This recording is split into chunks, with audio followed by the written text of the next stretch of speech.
Boduppal municipal పరిధిలోని wine shop రద్దు చేయాలంటూ కాలనీవాసులు ఏఐఎస్ఎఫ్ విద్యార్థి సంఘం నాయకులు ధర్నాకు దిగారు. విద్యా సంస్థల మధ్య ఏర్పాటు చేసిన శ్రీ సింధూర వైన్స్ పర్మిషన్ రద్దు చేయాలని డిమాండ్ చేశారు. విద్యా సంస్థలు కాలనీల మధ్య శ్రీ సింధూర వైన్స్ ఏర్పాటు చేయడం వలన ఇళ్ల నుంచి మహిళలు బయటకు రావాలంటేనే భయమేస్తోందని వారు వాపోయారు.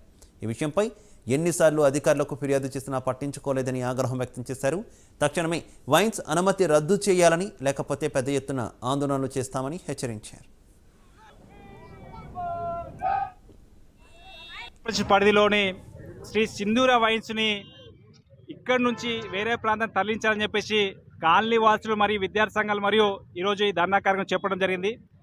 ప్రధానంగా ఈ ప్రాంతంలో ఈ వైన్స్ ఉన్న ప్రాంతంలో ఎస్వి ప్రైడ్ అపార్ట్మెంట్ వాసులు దాదాపు 88 కుటుంబాలు నివసిస్తున్న ప్రాంతం. దాన్ని ఆనుకునే గ్లోబల్ జూనియర్ కళాశాల ఉంది. దాదాపు 5 నుంచి 1000 మంది విద్యార్థులు ఉంటారు. దాని పక్కన సిద్ధార్థ పబ్లిక్ స్కూల్ ఉంది.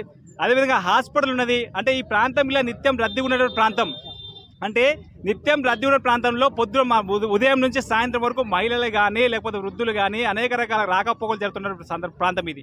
అంటే ఈ ప్రాంతంలో ఎటువంటి అనుమతులు తీసుకోకుండా, ఎటువంటి సమాచారం ఇవ్వకుండా ఇలా సింధూర వైన్స్ ఏర్పాటు చేయడం జరిగింది. దీన్ని సింధూర వైన్స్ ఏర్పాటు మేము తీవ్రంగా వ్యతిరేకిస్తున్నాం. ప్రధానంగా ఈ వైన్స్ నిర్మాణానికి ముందు అన్నపూర్ణ మెస్ అని చెప్పేసి ఒక బోర్డు పెట్టి ఈరోజు లోపల నిర్మాణం చెప్పడం జరిగింది. అంటే ఈరోజు నిత్యం ప్రజల రద్దీ ఉన్న ప్రాంతంలో వైన్స్ని ఏర్పాటు చేయడం వల్ల రేపటి ఏమైనా ఘటన జరిగితే దానికి ఎవరు బాధ్యత వహిస్తుంది మేము ప్రశ్నిస్తా ఉన్నాం. యథేచ్ఛగా అవినీతి అక్రమాలు జరుగుతున్నాయి.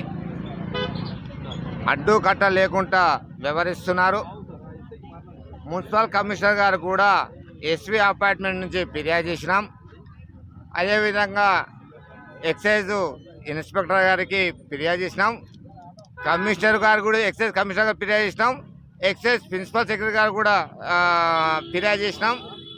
అన్ని విధాలుగా ఎన్ని దరఖాస్తులు ఇచ్చినా చీమ కుట్టినట్టు లేదు ఈ ప్రభుత్వ యంత్రాంగానికి, ఈ ప్రజాప్రతినిధులకు, ప్లస్ ఈ లోకల్ కార్పొరేషన్ వాళ్ళకు కూడా ఏం లేదు.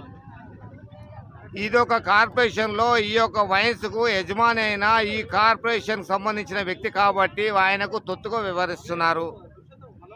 ఈ ఎక్సైజ్ డిపార్ట్మెంట్ గారికి కానీ ప్లస్ ఈ యొక్క కమిషనర్కి కానీ ఇంకా ఎవరికైనా అనుమతి సంబంధంలో ఎంతెంత ముట్టింది.